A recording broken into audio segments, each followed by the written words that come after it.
Hello everyone, welcome to my YouTube channel. तो पिलाने आज आम देखा +2 सेकेंड इयर साहित्य ज्योति बुक्र प्रथम आम सिलेबस देखने सूचीपत्र। प्रथम एकक आमर रही इतिहास जार लेखक हूँ विश्वनाथ कर। सेकेंड पुष्पपुर वर्षावरण तार लेखक होती कृष्णचंद्र पाणिग्राही। तीन तुंडरे तांकर लेखक होची भुवनेश्वर बेहेरा।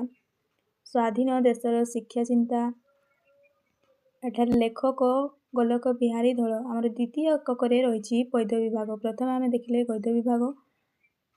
प्रथमे बड़पण यार लेखक राधानाथ राय। तपस्विनीर पत्र, बंदीर विरह व्यथा, पिंगलार अभिसार वार्ता। आमर तृतीय एकक रही गल्प जहाँकि रही सभ्य जमीदार, पताका उत्तोलन, रूपनारायण साहा, आकाश कइंछ। प्रथमे जानी आकाश कइंछर कहानी, फिर भी +2 बही दे जानी तुम आकाश कइंछर कहानी केबे हेले सुनी। तो पिला माने +2 बुक रे जेहेतु देइछि तो आमे पढ़ी नबा। नेक्स्ट आमर चतुर्थ एकक रही बोध ज्ञान परीक्षण। अवबोध परीक्षण रही गद्यांश एवं पद्यांश, जहाँकि एग्जाम रु जोड़ा हेले गोटे आसे, गद्यांश नहले पद्यांश। जदि इंटरनाल रे गद्यांश आसी थाए तो एक्सटर्नाल रे पद्यांश आसी पारे। सेपरी सर्जनात्मक रचना। पंचम एकक आमर रही प्रबंध और व्याकरण। कर देछि दरखास्त और पत्र लिखन, जहाँकि व्यावसायिक, व्यक्तिगत, वृत्ति निमित्त, सरकारी कार्यालय संबंधी, सामयिक छुट्टी और संपादकंकु पत्र। ए सबु विषय रे तमे दरखास्त नहले पत्र लिखन लिखिबो, जहाँकि एग्जाम रे आसी थाए। खरे आमर रही संक्षिप्त करण। गरे व्याकरण। तापरे आमर रही रूढ़ी को वाक्य प्रयोग, एकपदीकरण तमे गोटे पदरे करिवो। तापरे आमर रही समचारित, भिन्न अर्थबोधक शब्द, विपरीत अर्थबोधक शब्द, भ्रम संशोधन, पाठ्य खसड़ा। ए सब रहिला तमर सिलेबस। तो पिला माने आज आमे देखिबा गद्यरु गोटे गद्य देखिबा। प्रथमे आमर रही इतिहास, तो आमे इतिहास रु स्टार्ट करिबा। तो पिला माने चलो वीडियो को शेष जाए देखिबो। तो स्टूडेंट वीडियो को शेष जाए देखो, ना किसी जानी पारिबनी। तो चलो वीडियो को स्टार्ट करिबा।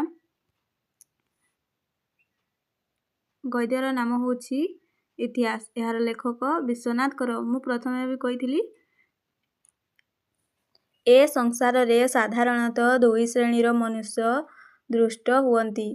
केते श्रेणीर मनुष्य देखा जानती ना 2 श्रेणीर।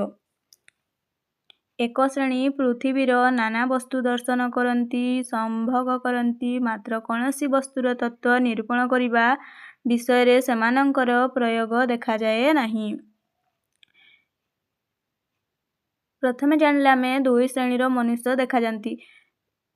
प्रथम श्रेणीर मनुष्य कौन करे ना पृथ्वीर नाना वस्तु दर्शन करे एवं संभोग करे, मात्र कौनसी वस्तुर तत्व से निरूपण करिबा विषय रे प्रयास करी न थाए। कि प्रणाली बा सूत्र रे केउ वस्तु सेमानंक निकटस्थ हैला बा किपरि ताहार सद्व्यवहार हेबाकु हेबो करिबाकु हेबो इत्यादि विषयक चिंता सेमानंक मन मध्य रे स्थान प्राप्त हुए नहीं। तापरे नेक्स्ट आमर नेक्स्ट श्रेणीर मनुष्य कौन करे ना सूक्ष्म दृष्टि संपन्न चिंताशील।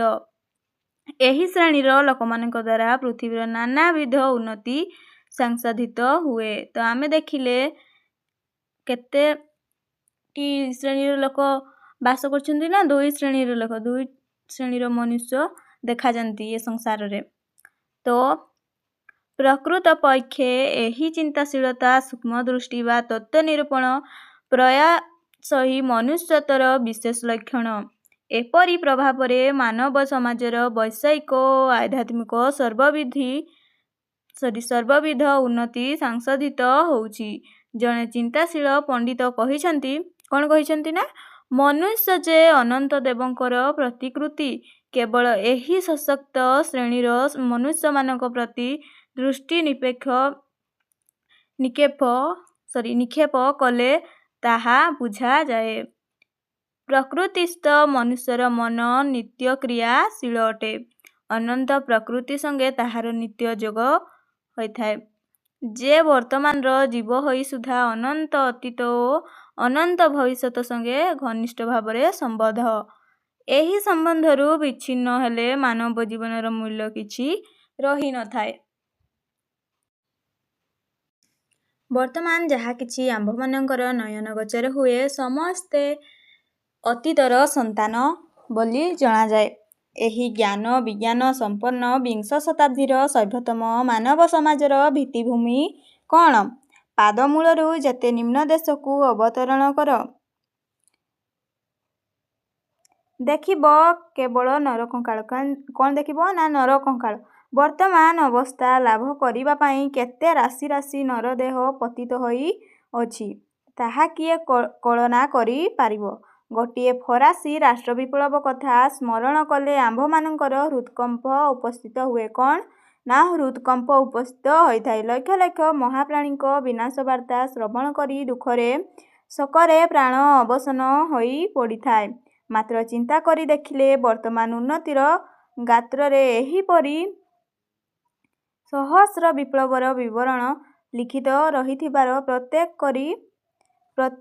କରି ହୃଦୟ ମନ ସ୍ତମ୍ଭିତ ହୋଇଯିବ। ପୁଣି ଏହି ପ୍ରତ୍ୟକ୍ଷଭୂତ ବିପ୍ଳବରାଶି ଛଡ଼ା ନୀରବ ଦେହପାତର ସଂଖ୍ୟା କେତେ, ତାହା ବା କିଏ ଗଣନା କରିପାରିବ? ପିତାମାତାର ଶୁକ୍ର ଶୋଣିତରେ ସନ୍ତାନର ଉତ୍ପତ୍ତି, ଏହା ଯେପରି ଅବିଶ୍ରାମିତ ସତ୍ୟ, ସମଗ୍ର ଅତୀତ ମାନବ ଜାତିର ରକ୍ତମାଂସରୁ ବର୍ତ୍ତମାନ ମାନବୋତ୍ଥାନ ଉଦ୍ଭୂତ, ଏହା ମଧ୍ୟ ଏହିପରି ସତ୍ୟ।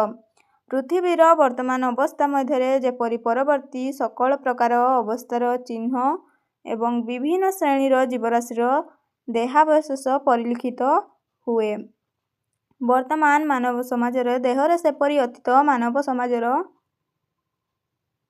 ଭାବରାଶି ନିହିତ ଥିବାର ପ୍ରତ୍ୟକ୍ଷ ହୁଏ। ଜଗତ ପରିବର୍ତ୍ତନଶୀଳ, ସକଳ ବସ୍ତୁର ରୂପାନ୍ତର ଭାବାନ୍ତର ଉପସ୍ଥିତ ହୋଇଅଛି। ଏହି ଘୋର ପରିବର୍ତ୍ତନରାଶି ମଧ୍ୟରେ ଚିର ଅପରିବର୍ତ୍ତନୀୟ ସତ୍ୟ ଅବସ୍ଥିତ କରୁଅଛି। ମାନବର ପ୍ରକୃତ ଉନ୍ନତି ଯାହା, ତାହା ସତ୍ୟ ସଙ୍ଗେ ଘନିଷ୍ଠ ଭାବରେ ସମ୍ବଦ୍ଧ। କାହା ସଙ୍ଗେ? ନା ସତ୍ୟ ସହ। ସୁତରାଂ ତାହାର ବିଲୋପ ଅସମ୍ଭବ। କେବଳ ସତ୍ୟ ସଙ୍ଗେ ବିରୋଧ ଯାହାର, ତାହାର ବିନାଶ ଅନିବାର୍ଯ୍ୟ ଅଟେ। ମାନବ ସମାଜ ମଧ୍ୟରେ ଏହି ବ୍ୟାପାର ଚିରକାଳ ଲାଗି ରହିଛି। କାହା ସଙ୍ଗେ? ନା ମାନବ ସମାଜ ମଧ୍ୟରେ।